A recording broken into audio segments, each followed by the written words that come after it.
नमस्ते, मैं हूं रवींद्र गौतम और आप देख रहे हैं ब्लंटली स्पीकिंग। हमारा देश कृषि प्रधान देश है, ये हम सब जानते हैं, सुनते हैं, पढ़ते आए हैं। और हमारे देश में जो सबसे ज़्यादा कोई फसल यदि उगती है तो वह है चावल। कहीं भी चले जाइए, किसी भी प्रदेश में चले जाइए, चावल आपको ज़रूर मिलेगा। कुछ राज्यों का तो स्टेपल फूड ही चावल है। और आज हम इसी विषय पे बात करने वाले हैं कि जो चावल है उसकी एक फेडरेशन है, इंडियन राइस एक्सपोर्ट फेडरेशन, यानी कि जो चावल का निर्यात करती है, जो निर्यातक हैं उसका एक समूह है और उसके जो प्रेसिडेंट हैं प्रेम गर्ग जी। तो प्रेम गर्ग जी से आज हम समझेंगे कि बेसिकली ये संस्था करती क्या है और अभी तक उस संस्था ने क्या क्या किया है, और सिर्फ ये एक्सपोर्टर्स के लिए काम करती है या कुछ किसानों के लिए भी काम करती है। प्रेम जी, आपका बहुत बहुत स्वागत है। नमस्कार गौतम जी। तो प्रेम जी, सबसे पहले तो यही बताइए हमें कि ये जो संस्था है IREF, यह संस्था आई थिंक जुलाई में 2023 जुलाई को इसका जन्म हुआ है। तो 2023 जुलाई को जब इसका जन्म हुआ तो इस संस्था को बनाने के पीछे इसका औचित्य क्या था, क्यों बनाई गई? ये जो 20 जुलाई 2023 को इसका जन्म हुआ, जैसे आपने बताया बिल्कुल ठीक है। तो इसके अंदर इसलिए बनाया गया क्योंकि इससे पहले हिंदुस्तान के अंदर, भारत के अंदर जितनी भी राइस की एसोसिएशंस हैं वो सब एक स्टेट लेवल पर हैं या एक एरिया बेसिस पर है, कि वो लोग एक छोटे से एरिया के अंदर अपनी एसोसिएशन बनाकर बैठे हैं। यूपी में चले जाएं तो वहाँ पर कम से कम 1000 या 200-300 एसोसिएशंस हैं। हरियाणा में चले जाएं अलग है, दिल्ली की अलग है। ऐसे ही आंध्रा के अंदर, छत्तीसगढ़ में एक छोटी छोटी एसोसिएशन है जो 10 लोगों ने, 20 लोगों ने ऐसे मेंबर्स बने और बना लिया। पर कहीं भी एक समूह एपेक्स बॉडी अभी तक नहीं बनी थी। तो यही देखकर इसको एपेक्स बॉडी के रूप में बनाया गया। इसका नाम इंडियन राइस एक्सपोर्टर्स फेडरेशन दिया गया। और इसको जैसे ही बनाया तो लोगों ने मिलकर मुझे नेशनल प्रेसिडेंट की उपाधि दी इसके अंदर और मुझे अपॉइंट किया गया। अब इसका जो कारण था बनाने का वो ये था कि भी इस ट्रेड के लिए, क्योंकि राइस एक स्टेबल फूड है। हिंदुस्तान की सबसे बड़ी एग्री की क्रॉप एक राइस की ही क्रॉप होती है, जी।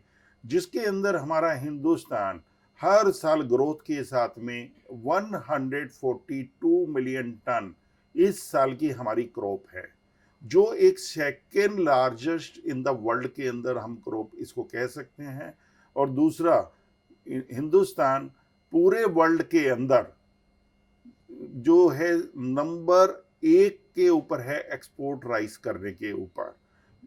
पूरे वर्ल्ड का भारत 40% की हिस्सेदारी रखता है जो पूरे राइस ट्रेड के अंदर है वर्ल्ड के मतलब अंदर। लार्जेस्ट एक्सपोर्टर है। We are the largest exporter of the world and we have the total share in the world. There rice import और ट्रेड इज अबाउट 40% प्लस। जी। 2023 के अंदर गवर्नमेंट ने कुछ कर्व लगाए, कुछ पाबंदियां लगाई एक्सपोर्ट के ऊपर, क्योंकि गवर्नमेंट को अचानक ऐसा महसूस हुआ कि हो सकता है कि इंडिया के अंदर शॉर्टेज ना हो जाए, क्योंकि क्रॉप कोई शॉर्ट ना रह जाए। क्योंकि कुछ वेदर, जो ऐसी रिपोर्टें आ रही थी कि वेदर कम होगा, बारिश कम होगी, तो इसकी वजह से कोई हमारे राइस की पैदावार के ऊपर इफेक्ट ना आ जाए। तो सबसे पहले बहुत अच्छा था सोचना गवर्नमेंट का। हम गवर्नमेंट के साथ हैं कि पहले हमें अपनी पब्लिक को देखना है बिल्कुल कि ठीक है। हिंदुस्तान के अंदर कोई शॉर्टेज ना आए, क्योंकि ये गरीब आदमी से लेकर अमीर आदमी तक हर आदमी चावल खाता है। और इसके अंदर यदि भारत की गवर्नमेंट, जो मोदी जी की गवर्नमेंट है, वो बहुत अच्छे स्टेप उठाती है टाइम रहते हुए, उन्होंने वो स्टेप उठाया। पर बाद में ईश्वर की कृपा हुई और बारिशें इतनी अच्छी हुई, क्रॉप बहुत अच्छी हुई। तो इसी को मद्देनजर रखते हुए हम लोगों ने इसको चालू किया फेडरेशन को, जिससे कि सभी लोग इसके साथ जुड़े और कोई भी परेशानी है हम गवर्नमेंट के सामने ले जा सकें। और जब जब हम इसकी परेशानियों को गवर्नमेंट के पास लेकर गए, क्योंकि जब 20 तारीख को अचानक ये ऐलान किया गया कि हिंदुस्तान से वाइट राइस का एक्सपोर्ट बैन किया बैन जा किया। रहा है, शाम को 6 बजे सर्कुलर निकला। हमने 6:30 बजे इस फेडरेशन को इमिडिएटली बनाया। तो उस दौरान के अंदर जो गवर्नमेंट ने उसको ध्यान में नहीं किया, और कर भी नहीं सकते हैं वो इतना बारीकी से, कि सब पोर्टों के ऊपर एक्सपोर्टर्स के माल फंसे हुए थे। लगभग 1,44,000 टन स्टॉक्स रखे थे, वेसल्स लोडिंग पर थे, कंटेनर्स मूवमेंट के अंदर थे। अब वो इतना कार्गो ना तो बैक टू टाउन हो सकता है, वापस नहीं जा सकता है, वो एक्सपोर्ट ही होगा। एक्सपोर्ट नहीं होगा तो वो खराब हो खराब हो जाएगा, या जाएगा। राइस खराब हो जाएगा, लोगों के नुकसान हो जाएंगे। लोग कंपनियां, ऐसी कंपनियां हैं शेड के अंदर जो कोई 1 करोड़ के अंदर भी पूरा राइस का बिजनेस करती है, और ऐसी भी कंपनियां हैं जो 5,000 करोड़ के अंदर भी बिजनेस करती है। गैप क्योंकि साइज के बहुत बड़े हैं इसके अंदर, और वॉल्यूम के अंदर भी कोई कंपनी यदि 500 टन पूरे साल में करती है, तो कुछ कंपनियां ऐसी हैं जो पूरे साल के अंदर 1 मिलियन टन भी करती है। तो उसके हिसाब से मद्देनजर रखते हुए इस फेडरेशन को बनाया गया, और इस फेडरेशन ने इमीडिएटली हम लोगों ने टेकअप किया गवर्नमेंट से।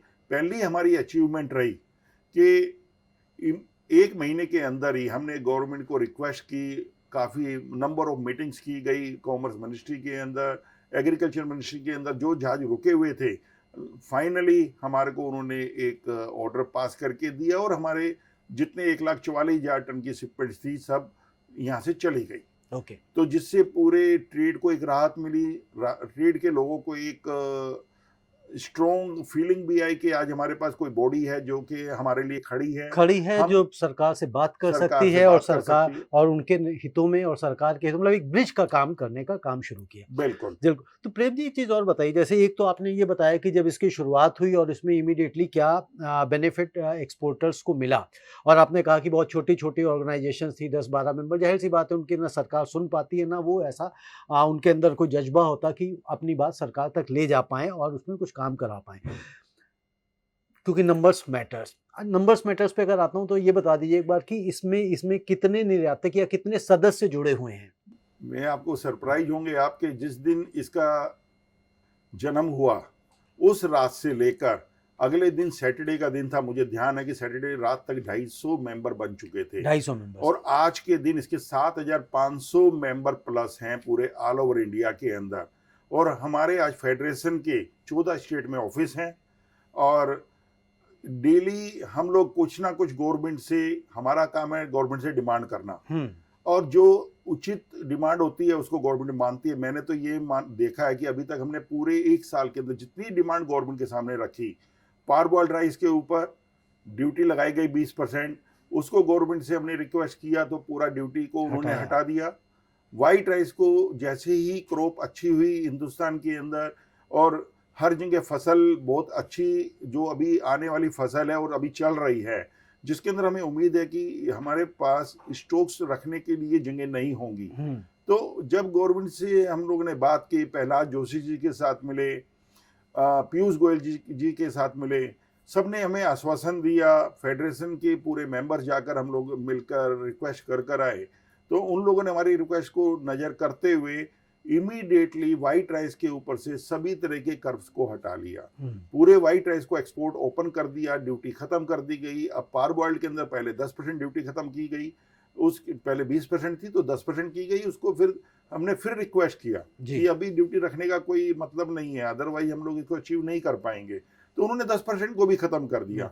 अब इससे क्या हो गया कि एक गवर्नमेंट रोड टैप देती है एक्सपोर्ट के ऊपर, एक रोड टैप वापस, जो यदि किसी भी तरह की कोई पाबंदी नहीं है उस पर रोड टैप मिलेगा। तो एक 0.19% मान लीजिए, या तो उसके आसपास में एक एक्स्ट्रा बेनिफिट मिल रहा है एक्सपोर्टर्स को। एक जितनी भी कंपनियां एक लोन भी लेती हैं, बैंकों से काम करती हैं, यदि वो काम नहीं करेंगे, जो राइस का ट्रेड करने वाला है वो राइस ही करेगा जी। राइस के प्लांट्स हैं, यदि एक्सपोर्ट के हिसाब से लगाए गए हैं तो उसी तरीके से बनाएंगे, चाहे बासमती हो चाहे नॉन बासमती हो, तो सभी को इफेक्ट पड़ता है, क्योंकि सेम बायर्स वही कभी काफ़ी बायर बासमती में भी डील करते हैं, नॉन बासमती में भी डील करते हैं। तो ये हमने अचीव किया इसके अंदर, और टाइम टू टाइम गवर्नमेंट के सामने अपनी बातें रखी, और जितना भी प्रयास हो सकता था हमने प्रयास किया, जिस भी लेवल पर मिल सकते थे उनको मिले, और सबको लेटर्स भी लिखे, और जो भी सेमिनार्स थे सब अटेंड करके वहाँ पर भी अपनी बात को आगे पहुँचाया गवर्नमेंट तक, और उन्होंने हमारी बातों को माना, और आज ट्रेड उसके अंदर खुशहाल है, और इतना खुश है जब से एक्सपोर्ट खुला है जी, कि पूरे ट्रेड के अंदर एक खुशी की लहर है। खुशी की लहर। तो प्रेम जी, यानी कि आपने बताया कि भाई पिछले लगभग 1.5 साल के अंदर अगर ये देखें तो 7,500 लगभग मेंबर हो गए हैं इसके अंदर, और जिस तरह से आपने बताया कि सरकार तक आप सभी सदस्यों की बातें पहुंचाते हैं और उनके हितों में फैसले भी आ रहे हैं, क्योंकि जाहिर सी बात है यहाँ पे ज़रूरी होता है कि हम सरकार से मांगने क्या जा रहे हैं, क्योंकि कम्युनिकेशन तो चाहिए और वो काम आप लोग कर रहे हैं। अब एक चीज़ और बताइए, आपने 2 चीज़ें बताई कि भई आपने बताया कि भई बैन हटा। अगर पूरी बात करें कि हम इस पूरे साल में, तो और क्या-क्या आईआरएफ की अचीवमेंट्स रहीं? देखिए, आईआरएफ की अचीवमेंट्स ऐसी रही कि हमने काफ़ी बायर्स को भी कॉन्टैक्ट किया और बायर्स को विश्वास दिलाया कि भाई हिंदुस्तान से राइस का एक्सपोर्ट कंप्लीटली बैन नहीं हो पाएगा, ये वापस खुलेगा और भारत फिर से राइस का एक्सपोर्ट करेगा। वो हमारी मार्केट स्टेबल रही, उन बायर्स को भी हमने टच में रखा। जैसे ही गवर्नमेंट ने इसको कर्व को हटाया, तो इमीडिएटली देखिए अभी हमारे पिछले 2 महीने के अंदर जब से एक्सपोर्ट को खुला है, जी। तो लगातार हर पोर्ट्स के ऊपर कंजेशन बढ़ गई है राइस की वजह से। इतनी ज़्यादा एक्सपोर्ट हो गई, जो मेरे को लगता है कि हमने जितने भी टारगेट्स हैं, जो हम 22 मिलियन टन का एक्सपोर्ट करते थे पहले, तो वापस हम जल्दी ही, मैं फाइनेंशियल ईयर तो नहीं कहूँगा, पर यदि इसको जब से खुला है उसको पूरे साल को जोड़ेंगे और गवर्नमेंट की हमारे को इसमें हेल्प मिलती रही, तो हम इसको वापस उससे भी ज़्यादा अचीव करने की ताकत रखते हैं। हमारी फेडरेशन के मेंबर्स और फेडरेशन मिलकर हम गवर्नमेंट को एश्योर कर सकते हैं कि भी हम पहले से भी ज़्यादा करके इसको 40% का जो हमारा पहले एक्सपोर्ट होता रहा है पूरे वर्ल्ड का, उसको हम 50% तक ले जाने की ताकत रखते हैं, क्योंकि हम लोगों के पास एक्सपीरियंस है। पिछले, आज मेरे को खुद राइस के ट्रेड के अंदर 45 साल का एक्सपीरियंस है, तो मैं जानता हूँ पूरे वर्ल्ड के अंदर कहाँ कहाँ पर राइस की खपत होती है, कहाँ राइस को हम कर सकते हैं, पाकिस्तान को कहाँ हम अपना पीछे छोड़ सकते हैं, या दूसरी और कंट्रियां हैं सबसे आगे जाने कैसे के निकल लिए, सकते हैं? क्योंकि हमारे पास राइस के quality wise we are the number 1 in the world, because हमारे पास प्लांट्स, मशीनरी, सब चीज़ अच्छी है। हमें गवर्नमेंट से डिमांड है आज भी कि लॉजिस्टिक के लिए हम आईआरएफ के मिलकर गवर्नमेंट के साथ करने को तैयार हैं कि इस तरीके के अचीवमेंट हमारे को दें। वेयर हाउसिंग की फैसिलिटी पोर्ट्स के ऊपर प्रेफरेंस फॉर राइस के वेसल्स के लिए, तो हम लोग इस टारगेट को अगले आने वाले 6 महीने के अंदर अचीव कर लेंगे और पूरे वर्ल्ड के अंदर एक ही नाम होगा, सिर्फ भारत राइस और भारत राइस। बिल्कुल। और पीछे आई थिंक सरकार ने भारत राइस बांटे भी, डिस्ट्रीब्यूट भी बड़ा किया था। अब एक चीज़ मैं और पूछना चाह रहा हूँ कि ये तो आपने एक्सपोर्टर्स की बात करी, बिजनेस की बात करी, सरकार की बात करी, ये जो चावल आता है, धान आता है, किसानों से आता है, तो ये किसानों के लिए भी क्या ये संस्था आईआरएफ कुछ कर रही है, या सिर्फ और सिर्फ एक्सपोर्टर्स के लिए ही ये संस्था बनी हुई है? देखिए, हमारे जो मेंबर्स हैं आईआरएफ के, जी। एक्सपोर्टर्स, सीएचए जो क्लियरिंग एजेंट होते हैं, है। शिप के ओनर्स, जी। शिप ऑपरेटर्स, पैकिंग बनाने वाले, transporters, inspection companies, buyers means importers जी। एंड एक्सपोर्टर्स, सब मिलाकर ये सभी लोग, और जितने मिलर्स हैं, जी। मिलर्स ये और ब्रोकर्स, सब इसके मेंबर हैं। ओके। इसका बेनिफिट क्या होता है कि कोई भी ट्रेड एक आदमी से नहीं चलता है, और हमारा जो नारा है, 1 नेशन 1 ट्रेड, और हमारा नारा यही है कि भाई पूरी कंट्री के अंदर से जितने भी लोग हैं सब बिजनेस में जुड़ें और सब मिलकर एक दूसरे के साथ काम करें, एक आदमी के पास मोनोपोली ना हो किसी काम की। यही एम के साथ आईआरएफ काम करती है, और इसी की वजह से हमने इसको ओपन प्लेटफॉर्म दिया है। और किसानों के लिए जो आपने पूछा, तो किसानों के लिए अब जैसे एक्सपोर्ट खुला, तो किसानों को ऑटोमेटिकली अपने दाम अच्छे मिलेंगे क्रॉप के, तो उनकी इनकम बढ़ेगी। जो राइस पहले मंडी के अंदर 23 रुपये 10 पैसे या 23 रुपये पैडी खरीदती थी गवर्नमेंट, आज वो पैडी 25 रुपये 26 रुपये बिक रही है, तो उनको 20% सीधा अपनी क्रॉप का दाम मिलने लगा है। और ये आगे भी जैसे जैसे और ज़्यादा बेनिफिट यदि गवर्नमेंट यदि इसको हमारे साथ हाथ से हाथ मिलाएगी, तो मैं गारंटी देता हूँ किसानों की इनकम ये 30 से 40% बढ़ जाएगी। ओके। और अब जो हम आते हैं किसानों के ऊपर, एनवायरनमेंट के ऊपर। हाँ, एनवायरनमेंट की मैं पूछना भी चाह रहा था, क्योंकि खास तौर से जो दिल्ली के अंदर प्रदूषण, आप भी रहते हैं दिल्ली में, हम भी रहते हैं, और लोग आजकल टीवी पे खबरें भी खूब देख रहे हैं कि भाई चोक हो रखे हैं सबके गले। तो अब यही जो आपने इन्वायरमेंट की बात कही, तो कहा जाता है कि जो पराली जलाते हैं किसान, उससे धुआं फैलता है, उससे प्रदूषण आता है। तो इसमें कितनी सत्यता है और इसके लिए क्या आईआरएफ काम कर सकता है कि जिससे प्रदूषण खत्म हो? देखिए, मैं तो आज का कहूँगा, आज 25 नवंबर में हम लोग बैठे हुए हैं जी, और 25 नवंबर का एक्यूआई आप देखेंगे आज, तो आज दिल्ली के अंदर चारों तरफ धुंध है और विजिबिलिटी जो है आपकी 300 मीटर से ऊपर की नहीं है कहीं बिल्कुल। भी। जी, और एक्यूआई रियल में 500 से ऊपर चल रहा है। बिल्कुल। सांस लेना दुर्भर है, पर इसके लिए हमें किसानों को दोष देना नहीं चाहिए अकेले। इसमें किसान ही जिम्मेदार नहीं है, क्योंकि किसान के पास इतनी मीन्स नहीं है कि वो कुछ कर सके। वो अपनी पराली का क्या करेगा या क्या नहीं करेगा, उसके लिए हमारे पास प्लान है, रोड मैप है। आईआरएफ उसके लिए गवर्नमेंट के साथ मिलकर एक काम करने के लिए तैयार है कि भाई किसानों का, मैं गारंटी देता हूं, सिर्फ 1 साल के अंदर, नेक्स्ट ईयर, इससे पूरा का पूरा प्रदूषण से हम निजात पा सकते हैं। जो दिल्ली, हरियाणा और पंजाब के लिए एक अभिशाप बन गई है। हर साल इसको हम करते हैं और पिछले 1.5 से 2 महीना पूरी दिल्ली की जनता, मान लीजिए हरियाणा की भी ले लीजिए, कुछ पंजाब के भी हिस्से की है, कुछ यूपी भी इफेक्टिव पहुंच रहती जाती है, है। कुछ यूपी भी पहुंचती है, कुछ राजस्थान भी पहुंचती है। इसको हम निजात दिलवा सकते हैं, क्योंकि हमारे पास ऐसे रोड मैप हैं जो हम इसको करेंगे तो किसान को उस पराली का एक दाम मिलेगा। उसको जब इनकम मिलेगी तो वो क्यों जलाएगा? वो खुशी खुशी उस पराली को उसके लिए यूज करेगा। उस पराली के यूज इतने होंगे जो कि हमारे लिए, भारत कंट्री के लिए एक इनकम का सोर्स बनेंगे। दूसरा, लोगों को काम मिलेगा, उनको एम्प्लॉयमेंट मिलेगी उस काम के लिए।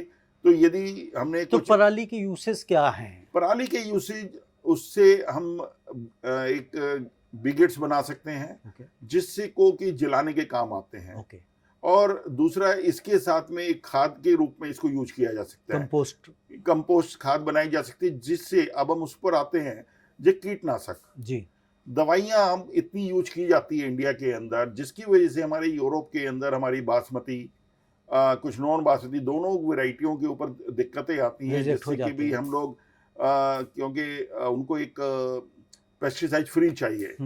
ट्राइकोजोल होता है एक 0.10 की उनकी एक कंडीशंस हैं जो हम लोग नहीं अचीव कर पाते। हमारा 1% तक ट्राइकोजोल चला जाता है कई कई इलाकों में।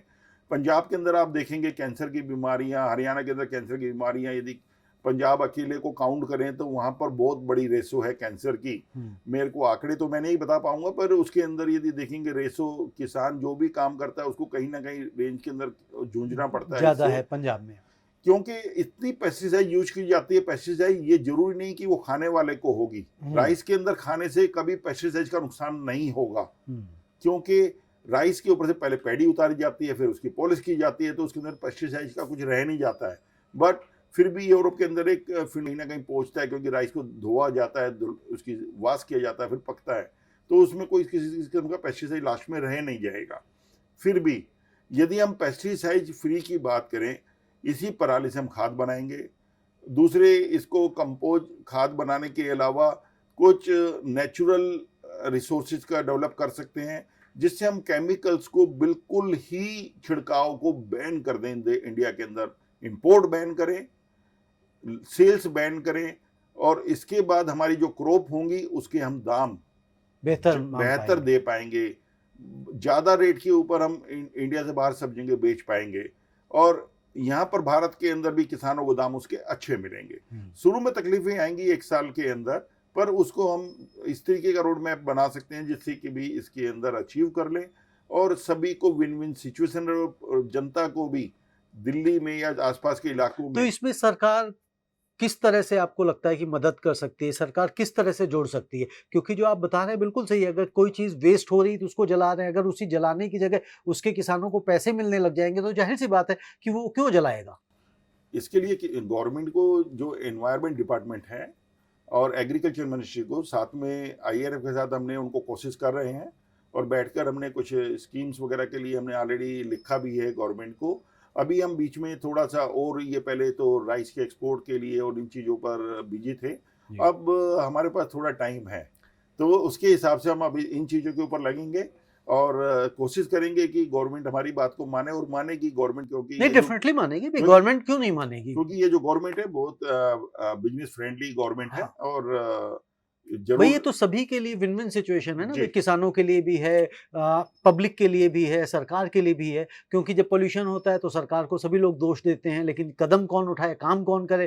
क्योंकि जब मुसीबत आती है तो सिर्फ गालियां दी जाती हैं, उसके बाद क्रिटिसाइज बिल्कुल, किया, शांत हो जाते हैं। क्योंकि ये देखिए जब भी ये जनवरी में आते आते पोल्यूशन खत्म हो जाएगा खत्म हो जाएगा, तो सब भूल सब जाएंगे। भूल जाएंगे, फिर नेक्स्ट ईयर फिर फिर वही आएंगे, आने के टाइम पर फिर हम दिवाली के शुरू हो टाइम फिर जाएंगे। आएंगे। तो जैसे ऑनरेबल सुप्रीम कोर्ट ने भी बहुत दफा कहा है, जी, पर इसको हम यदि इम्प्लीमेंट करेंगे प्रॉपरली तो नेक्स्ट ईयर मैं गारंटी करता हूं कि आईआरएफ के बिहाफ पर कि हम लोग दिल्ली को पोल्यूशन फ्री एटलीस्ट, बना जो एक पराली की वजह से दोष दिया जाता है, किसानों को दोष दिया जाता है, वो उसको वो हम वो खत्म खत्म कर कर वो दें। खत्म कर। एक चीज़ और बताएं, जैसे हम बात कर रहे हैं, क्योंकि हमने काफ़ी सारी आपसे बातचीत कर ली। अब अगर मान लीजिए आपकी संस्था से, जैसे मैंने पूछा, आपने बताया 7,500 लगभग मेंबर्स आपने बताए। अब अगर कोई मेंबर आपकी संस्था का बनना चाहे तो उसको मेंबर बनने के बाद उसको फ़ायदा क्या है, एक, और वो जुड़ कैसे सकता है? बहुत सी सिंपल है। आईआरएफ की वेबसाइट है एक, irf.net। iref.net। यस, जी, इसके ऊपर iref.net के ऊपर जाए, उसके ऊपर मेंबरशिप फार्म है, ओके, ऑनलाइन भरे, 5 मिनट में मेंबर बन सकता कोई भी। ओके, और बड़ा ही सिंपल मेथड है। उसको बनने से क्या होगा कि आईआरएफ के कुछ ग्रुप्स हैं, वीआईपी और नॉर्मल काफ़ी ग्रुप्स हैं जिसके अंदर उनको जोड़ दिया जाता है, और फिर उनको व्हाट्सएप पे? व्हाट्सएप के ऊपर भी। और दूसरा, टाइम टू टाइम उनको गवर्नमेंट के जितने नोटिफिकेशंस हैं, जी, गवर्नमेंट की नई नई पॉलिसीज़ पॉलिसीज हैं, हैं, वो सब? वो उनको बताई जाती है डे टू डे बेसिस पर। कोई भी वर्ल्ड के अंदर कोई ट्रेड हो रहा है तो उसके लिए बताया जाता है, कोई सेमिनार्स हो रहे हैं वो बताया जाता है। दूसरा, अब जल्दी ही आईआरएफ के अंदर हम एक पूरा एक राइस कॉन्फ्रेंस करने जा रहे हैं, उसका जल्दी ही इसको खुलासा करेंगे कि कब हम इसको करेंगे। तो उसके अंदर एक बड़े पैमाने पर, जो आज तक के भारत के अंदर कभी भी कोई राइस कॉन्फ्रेंस नहीं की गई, जितनी भी होती हैं, कभी वियतनाम, थाईलैंड, चाइना। चाइना, इन कंट्रियों में होती है, हमारे भारत में क्यों नहीं, जो कि हम सबसे लार्जेस्ट एक्सपोर्टर हैं वर्ल्ड के। तो इसके लिए हमने एक कदम उठाया है, उसको हम जल्दी ही करेंगे दिल्ली के अंदर, जिसके अंदर बाहर से 500 प्लस डेलीगेट्स को बुलाया जाएगा, बायर्स को। और हिंदुस्तान के जो हैं कम से कम 2-3 हज़ार जितने भी बिल्कुल, एक्सपोर्टर्स होंगे, वो 5,000 आएंगे। वो आएंगे, इसमें होंगे सभी तरीके के लोग, उनका इंटरेक्शन होगा, उनको एक मार्केट मिलेगी। और जितने लोग, क्योंकि हमें समझना चाहिए कंपटीशन कभी भी ख़त्म नहीं होता है, और कंपटीशन में ही काम करना हमेशा बढ़िया होता है। बिल्कुल। तो जितने लोग आए उसमें जुड़ेंगे, जितनी नई यंग जनरेशन काम करे, यंग जनरेशन आगे बढ़े, और तो भारत का नाम रोशन होगा, और भारत और ज़्यादा बड़े तरीके से कृषि प्रधान देश है। कृषि प्रधान देश है, सुनते आए हैं, और ये इस तरह धीरे-धीरे बढ़ता भी जाएगा। और और आज भी हमारे पास कुदरत की दया से इतना पानी है सब तरफ।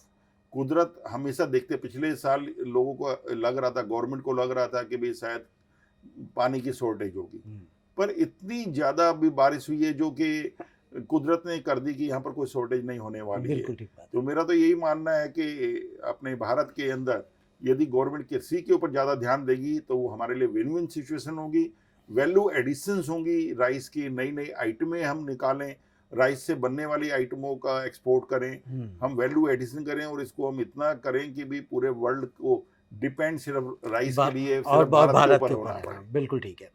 तो धन्यवाद प्रेम जी। मैं समझता हूँ जो इस कार्यक्रम को दर्शक देख रहे हैं, जो किसान देख रहे हैं, जो एक्सपोर्टर्स देख रहे हैं, और जो इससे जुड़ना चाहते हैं वो भी जुड़ेंगे, और सरकार और पब्लिक इसके ऊपर काम करेगी आईआरईएफ के साथ में कि किस तरह से पॉल्यूशन ख़त्म हो। आज 25 नवंबर को हम बैठे हुए हैं, और जैसा आपने पहले ही कहा कि भाई 25 नवंबर को पॉल्यूशन आप देख लीजिए, एक्यूआई की जो आपने बात करी, जाहिर सी बात है नंबर्स आप 480 ना 490 500 दिखा रहे हैं, बट एक्चुअल कई बार लगता है 700 से ऊपर तो नहीं है, क्योंकि दम घुट रहा है। क्योंकि अब बाहर मैं भी हूँ, मेरा गला खराब है, आपका भी गला खराब है, और जो लोग बाहर एक्सपोजर हैं उनके गला खराब हो रहे हैं। तो इसके ऊपर मैं समझता हूँ आईआरईएफ को अवश्य ध्यान देना चाहिए कि जो पराली की समस्या है उसको ख़त्म करे, और किसानों के लिए ये ऐसी सिचुएशन बना दे जिससे किसान इससे पैसा कमाने लग जाएं, किसान पैसा कमाएं इससे, और आम पब्लिक को, आम जनता को इस प्रदूषण से भी मुक्ति मिले। और जिस तरह से आपकी संस्था काम कर रही है, मैं समझता हूँ आगे और बेहतर काम करेगी।